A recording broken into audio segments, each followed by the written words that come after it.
بسم اللہ الرحمن الرحیم۔ غلاموں کی منڈی لگی ہوئی تھی اور خرید و فروخت جاری تھی۔ منڈی میں ہر رنگ، نسل اور ہر عمر کا غلام موجود تھا۔ یہ عرب کی مشہور منڈی تھی جس میں دور دراز سے غلام فروخت کے لیے لائے جاتے تھے۔ انمار مکہ شہر کی بڑی معروف اور مالدار خاتون تھی۔ اس کا تجارت کا کاروبار مکہ کے آس پاس کے علاقوں میں پھیلا ہوا تھا۔ ویسے تو اس کے پاس غلاموں کی کثرت تھی، لیکن وہ ایک کم عمر غلام اور خریدنا چاہتی تھی جو گھر کے کام کاج میں ہاتھ بٹاتا رہے۔ غلام کی ضرورت ہی اسے منڈی میں کھینچ لائی۔ منڈی میں بہت سے غلام موجود تھے۔ بیچنے والے اپنے غلاموں کو قطار میں کھڑا کر کے آوازیں لگا رہے تھے اور خریدار غلاموں کو دیکھتے چلے جا رہے تھے۔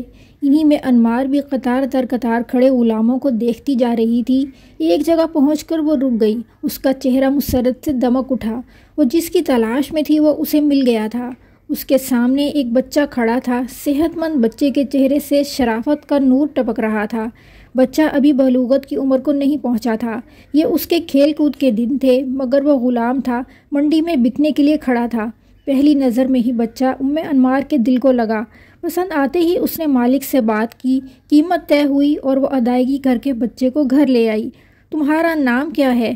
گھر پہنچتے ہی انمار نے بچے سے پوچھا۔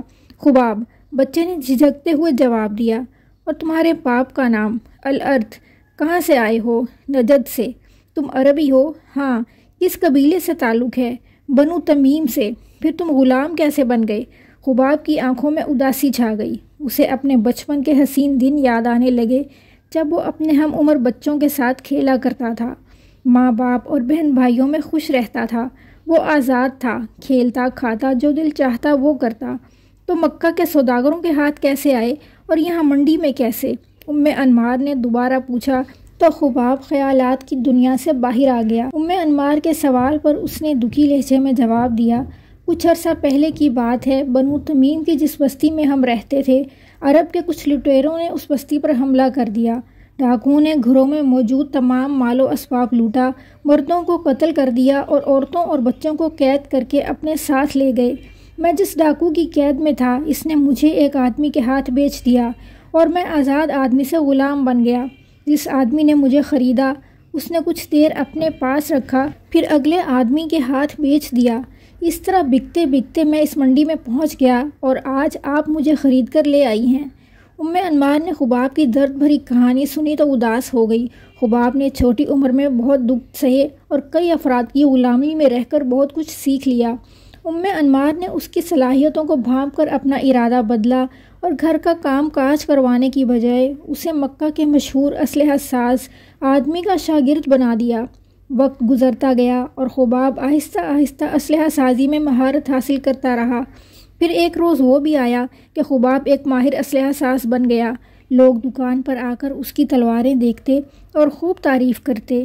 جب اسے تلوار بنانے میں اس قدر مہارت ہو گئی کہ وہ اکیلا کام کر سکتا تھا اور عدن میں اس کی تلواریں مشہور ہو گئیں، تو انمار نے اسے بازار میں ایک دکان کھول دی اور خباب کو اس دکان پر تلوار بنانے اور بیچنے کا کام سونپ دیا۔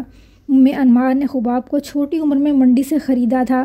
اب وہ جوانی کی حدود کو چھونے لگا تھا اور مکہ میں اس کی شہرت دن بدن پھیل رہی تھی۔ ایک روز خباب دکان پر ہی تھا کہ اس کے پاس قریش کا ایک آدمی آیا اور کہنے لگا، خباب، کیا تم نے سنا ہے بنو ہاشم کے ایک نوجوان نے نبی ہونے کا دعویٰ کیا ہے؟ کیا واقعی؟ خباب نے بے یقینی کی کیفیت میں پوچھا۔ ہاں، بڑی بڑی باتیں کرتا ہے کہ یہ بت کسی کو کوئی نفع یا نقصان نہیں دیتے، سب اللہ کرتا ہے جو آسمانوں پر ہے، اسی نے سب کو پیدا کیا ہے، لہٰذا بتوں کی بجائے اس اکیلے اللہ ہی کی عبادت کرنی چاہیے۔ خباب نے قریش کے نوجوان کو کچھ جواب تو نہ دیا، البتہ دل میں یہ ارادہ کر لیا کہ میں اس آدمی سے ضرور ملوں گا۔ یہ تو بڑی حکمت کی باتیں ہیں۔ اسی شام خباب نے دکان بند کی اور انمار کے گھر جانے کی بجائے اس جگہ پہنچا جہاں نبی کریم صلی اللہ علیہ وسلم اپنے اصحاب کے ساتھ بیٹھے ہوئے تھے۔ خباب بھی اس چھوٹی سی مجلس میں بیٹھ گئے اور باتیں سننے لگے۔ انہیں وہاں بیٹھے زیادہ دیر نہ گزری تھی کہ نبی کریم صلی اللہ علیہ وسلم کی باتوں نے اپنا اثر دکھانا شروع کر دیا۔ اسلام کی سچی باتیں خباب کے دل میں گھر کر گئیں تو مجلس میں کھڑے ہوئے اور پکار کر کہا، میں گواہی دیتا ہوں کہ اللہ کے سوا کوئی معبود نہیں اور محمد صلی اللہ علیہ وسلم اللہ کے بندے اور رسول ہیں۔ خباب نے اسلام قبول کیا تو اسے چھپانے کی بجائے علی اعلان کہا کہ میں مسلمان ہوں۔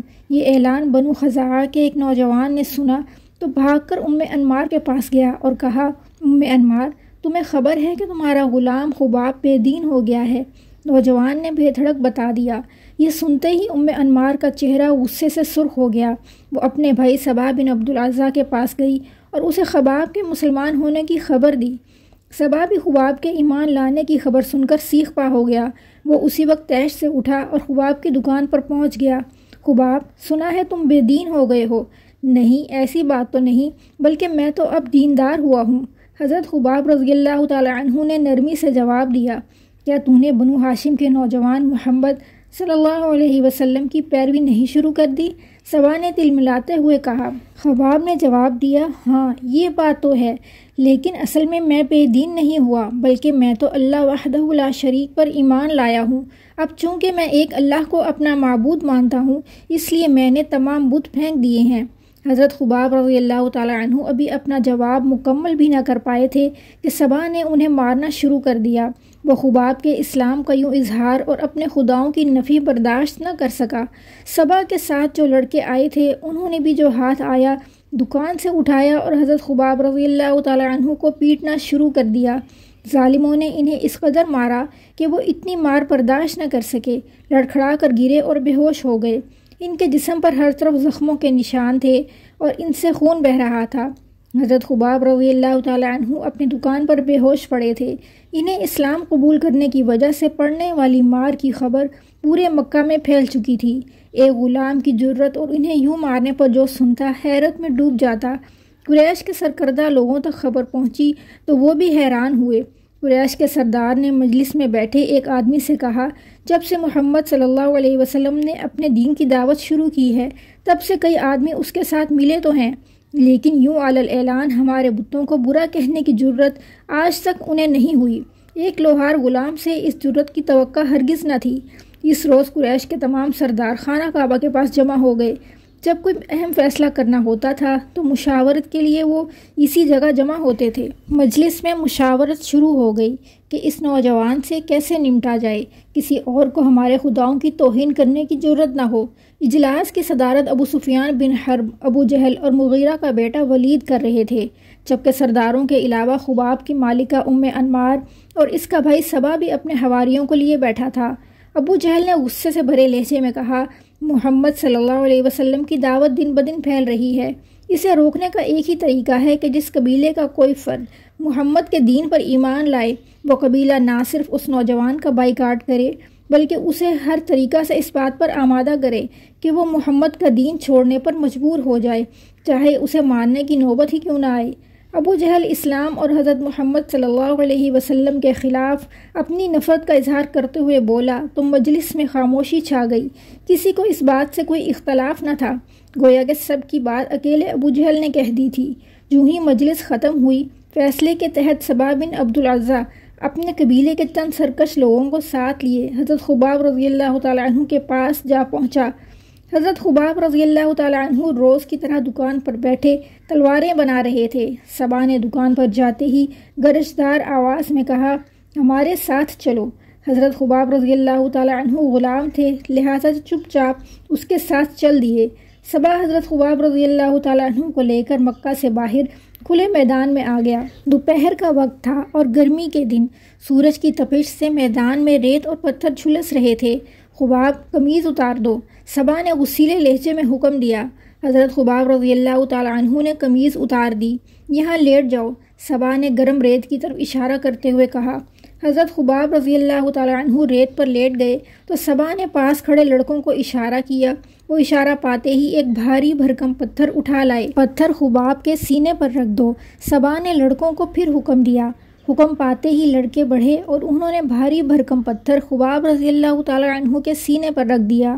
صبا نے لاٹھی اٹھائی اور حضرت خباب رضی اللہ تعالی عنہ کو پیٹنا شروع کر دیا۔ جب تھک گیا تو اس نے لڑکوں کو حکم دیا، وہ بھی بے رحمی سے حضرت خباب رضی اللہ تعالی عنہ کو پیٹنے لگے۔ حضرت خباب رضی اللہ تعالی عنہ نیم بے ہوشی کی حالت میں پڑے مار کھاتے رہے۔ ان کے جسم پر لگے زخموں سے خون رس رہا تھا۔ جب مارتے مارتے لڑکے بھی تھک گئے تو صبا حضرت خباب رضی اللہ تعالی عنہ کے پاس آیا۔ آپ رضی اللہ تعالیٰ عنہ زخموں سے چور کرا رہے تھے۔ وہ مکروہ ہنسی ہنستے ہوئے بولا، خباب اب بتاؤ محمد صلی اللہ علیہ وسلم کے متعلق تمہاری کیا رائے ہے؟ حضرت خباب رضی اللہ تعالیٰ عنہ نے جواب دیا، وہ اللہ کے بندے اور اس کے رسول ہیں، وہ ہماری طرف نبی بنا کر بھیجے گئے ہیں تاکہ ہمیں ہدایت کا راستہ دکھائیں اور نیکی کے کاموں کی طرف رہنمائی کریں۔ صبا یہ سن کر آگ بگولا ہو گیا۔ وہ حضرت خباب رضی اللہ تعالیٰ عنہ کو دوبارہ پیٹنے لگا۔ آپ رضی اللہ تعالیٰ عنہ حق کی خاطر پھر مار کھانے لگے۔ مارتے مارتے صبا کی ہمت جواب دے گئی تو بولا، اب بتاؤ لات و عزیٰ کیا ہیں؟ حضرت خباب رضی اللہ تعالیٰ عنہ بولے، پتھر کے بت ہیں، کچھ نہیں، یہ نہ کسی کو کوئی نفع دے سکتے ہیں اور نہ ہی کسی کو کوئی نقصان پہنچا سکتے ہیں۔ جواب سنتے ہی صبا آپے سے باہر ہو گیا اور تیش میں آ کر بولا، لڑکو ذرا اسے اس گستاخی کا مزہ تو چکھاؤ۔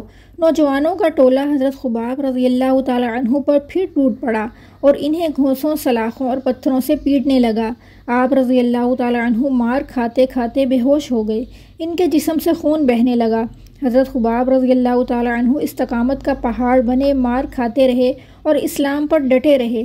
صبا اور قریش مکہ کا یہ روز کا معمول بن گیا۔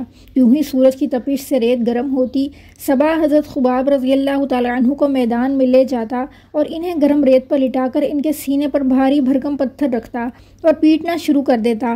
ایک روز حضرت خباب رضی اللہ تعالیٰ عنہ اپنی دکان پر بیٹھے تھے کہ نبی کریم صلی اللہ علیہ وسلم کا اس بازار سے گزر ہوا۔ حضرت خباب رضی اللہ تعالیٰ عنہ بہت خوش ہوئے، دکان سے باہر آئے اور حضور صلی اللہ علیہ وسلم سے باتیں کرنے لگے۔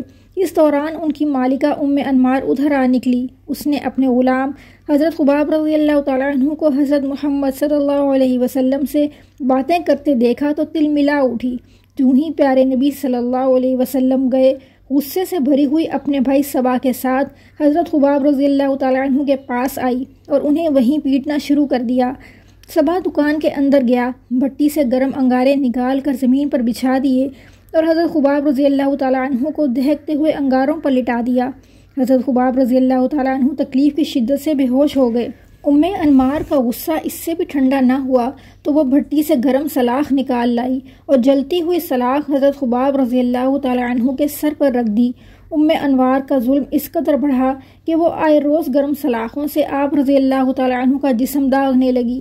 ایک روز یہ دونوں بہن بھائی حضرت خباب رضی اللہ تعالیٰ عنہ پر ظلم و ستم کر رہے تھے کہ خباب رضی اللہ تعالیٰ عنہ نے اللہ تعالیٰ کے حضور دعا کی کہ یا اللہ، جیسے یہ مجھے سزا دیتے ہیں تو ان کے ساتھ بھی ایسا ہی کر۔ حضرت خباب رضی اللہ تعالیٰ عنہ کی اس دعا کو چند روز بھی نہ گزرے تھے کہ ام انمار کو دورہ پڑا۔ اس کے سر میں شدید درد اٹھا اور وہ چیخنے چلانے لگی۔ ام انمار کو سر درد کا دورہ تھوڑی دیر بعد پڑنے لگا۔